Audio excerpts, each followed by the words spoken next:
see. Okay, okay, Joseph is here, I guess. And you are the co-host.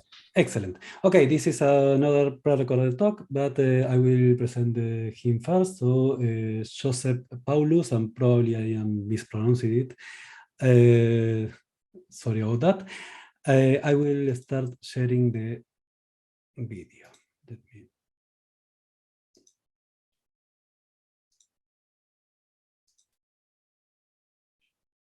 Okay.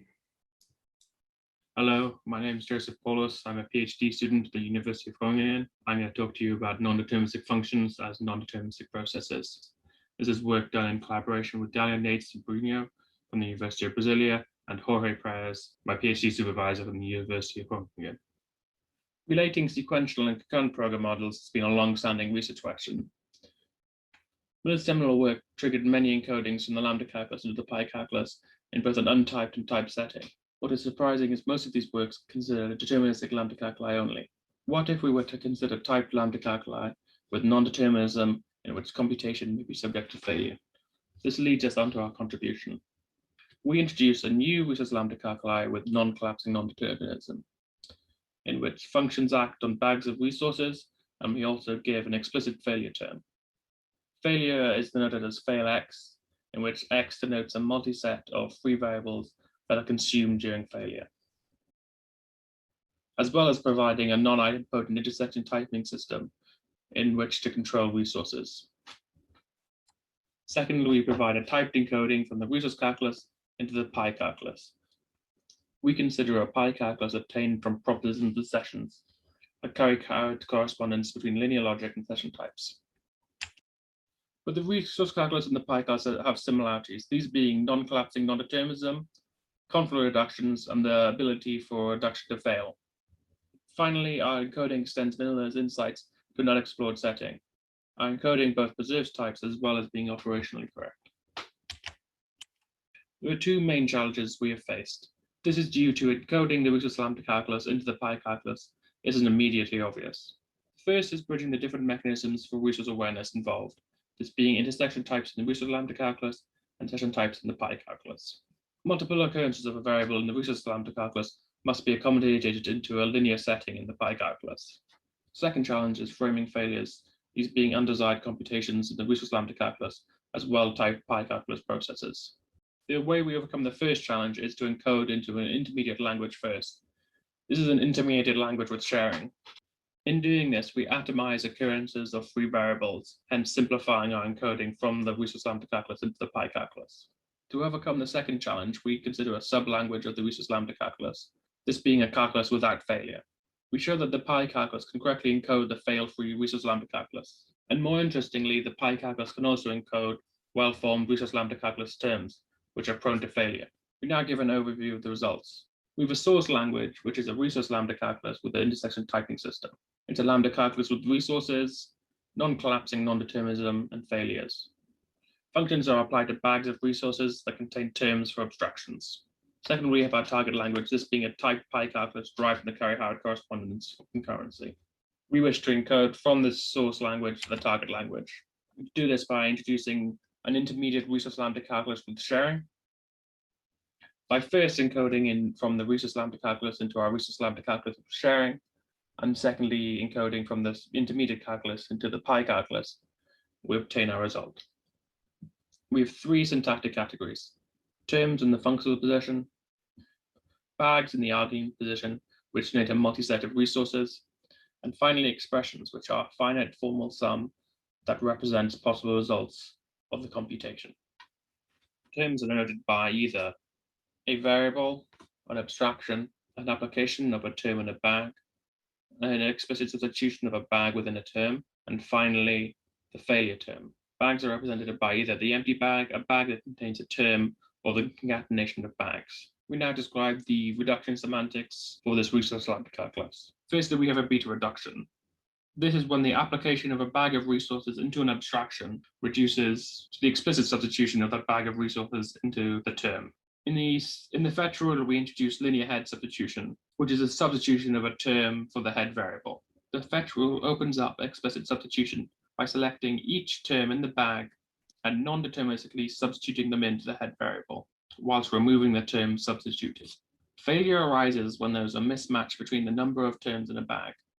This being your bag contains either too many resources for substitutions or too few. When a term is failed, it preserves every occurrence of a free variable. This is denoted as MVF being multi-set free variable. The consume rules allow failure to consume a term while still preserving all free variables that are consumed during the failure. First, we'll show how a typical term can reduce. Here we have a standard abstraction with an application. The application is a bag of the resources Y and Z.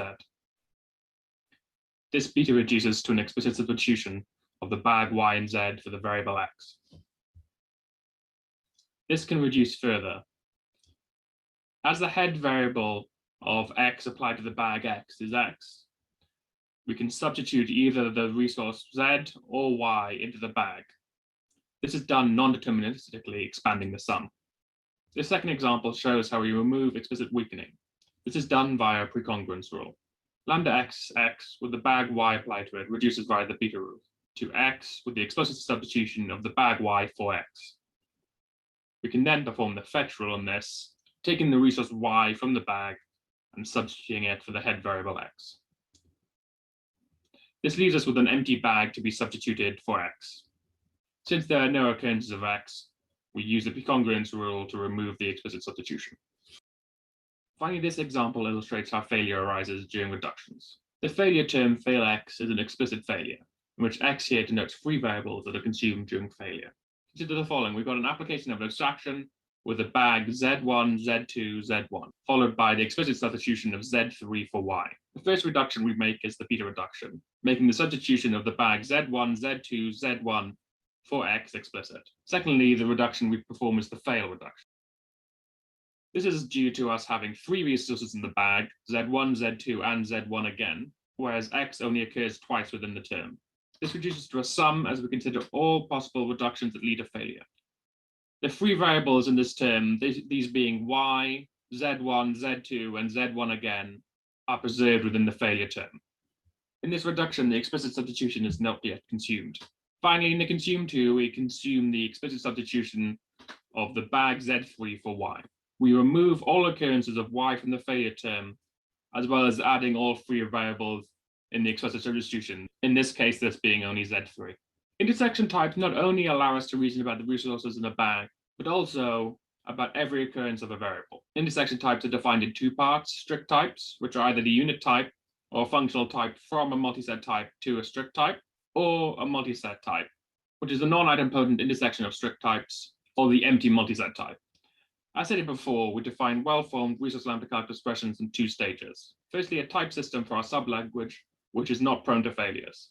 Then secondly, we extend this for well-formed expressions for the full resource lambda-calculus with failures.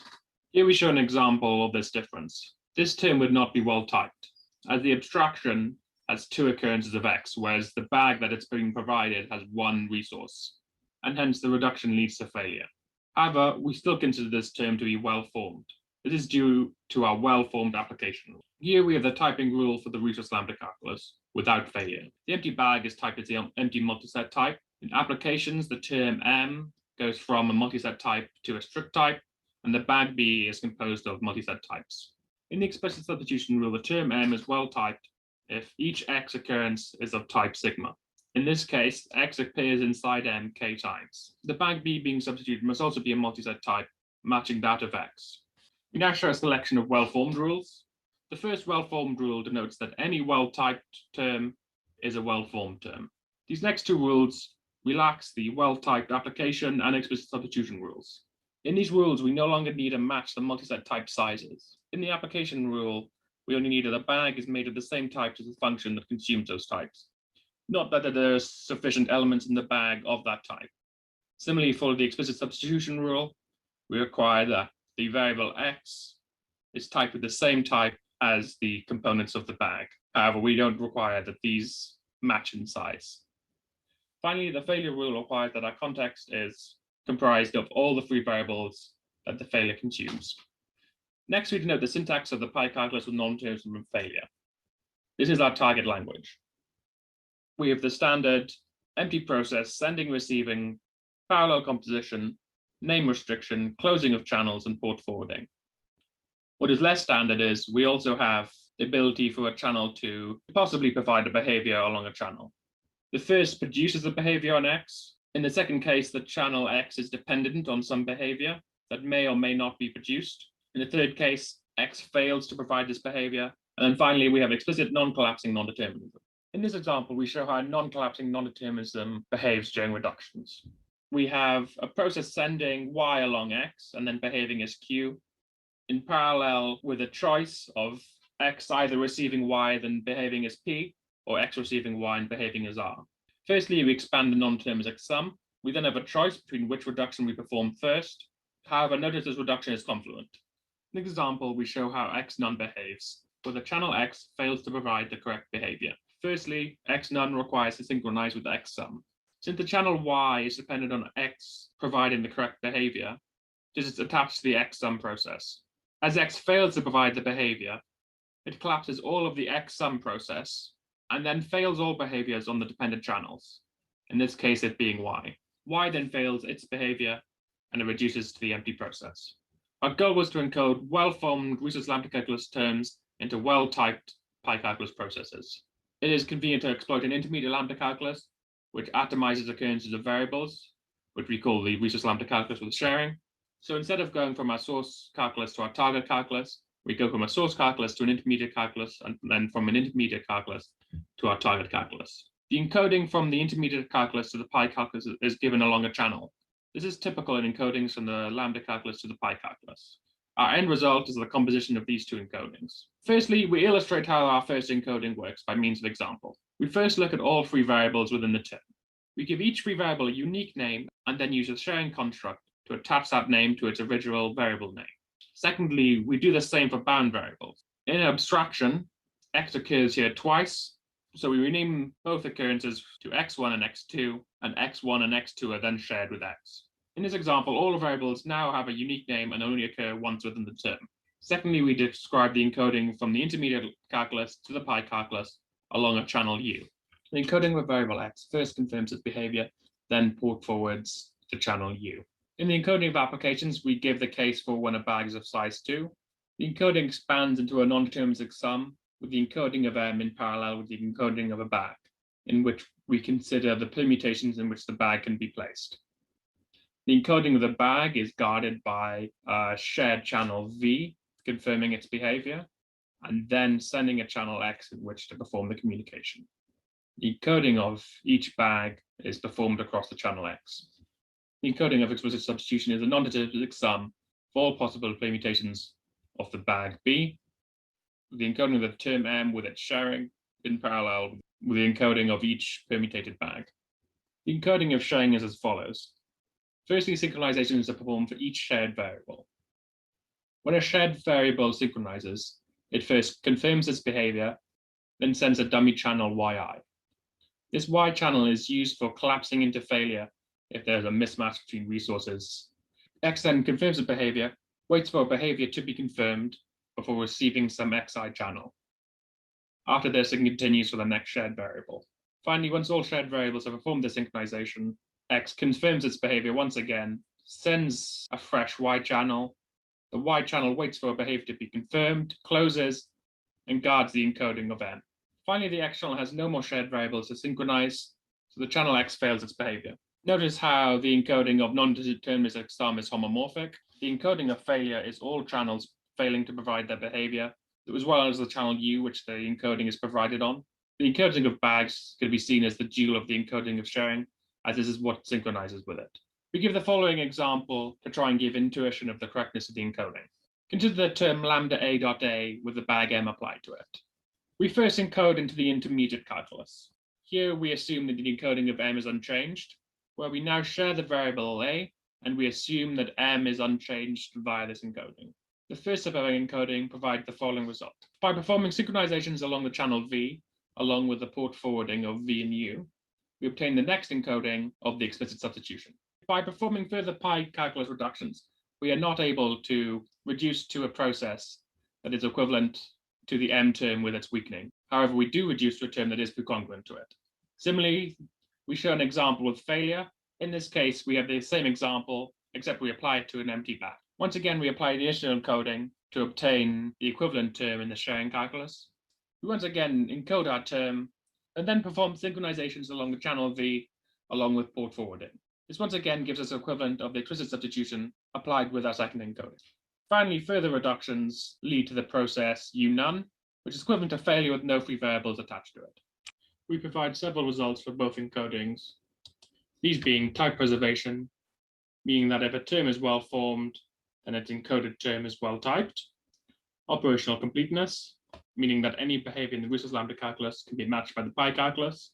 Operational soundness, meaning the pi calculus doesn't introduce any new behaviors. And finally, success sensitivity. This checks that the source and target language pass the same test. Finally, in conclusion, we present a typed encoding from the Wiesel's lambda calculus into the pi calculus. We show how typability delineates the encodability of Wiesel's awareness across sequential and concurrent realms. We utilize an intermediate calculus called the Wiesel's lambda calculus with the sharing.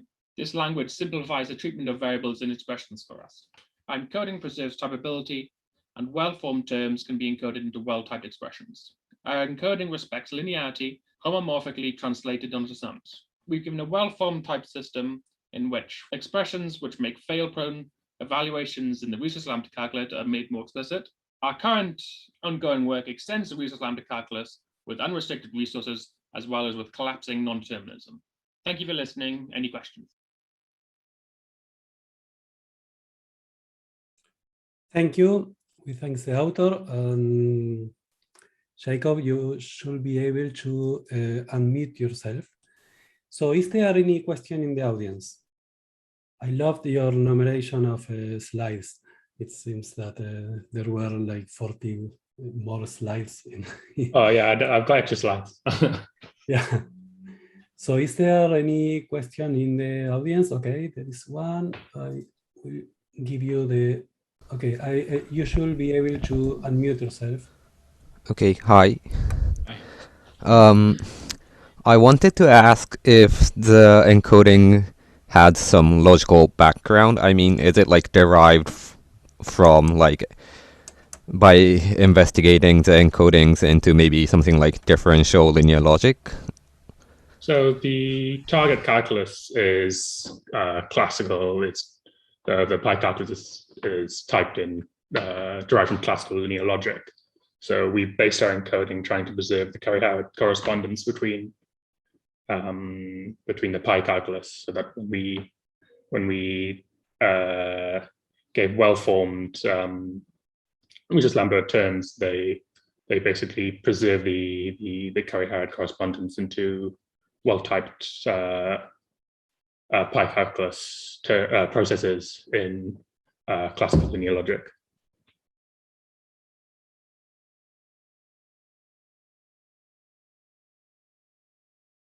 So is that okay? Sorry, yeah, I was muted, so I couldn't respond. Yes, okay, thank you.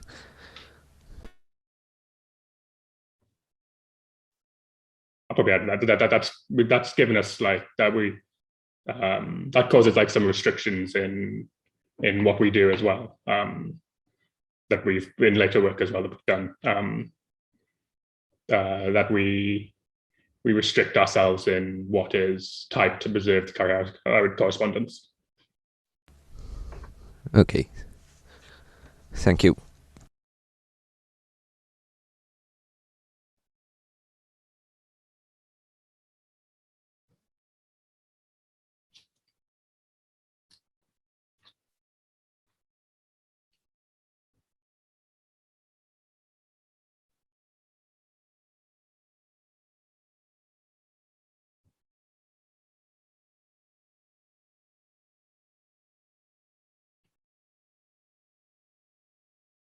I think you're mute.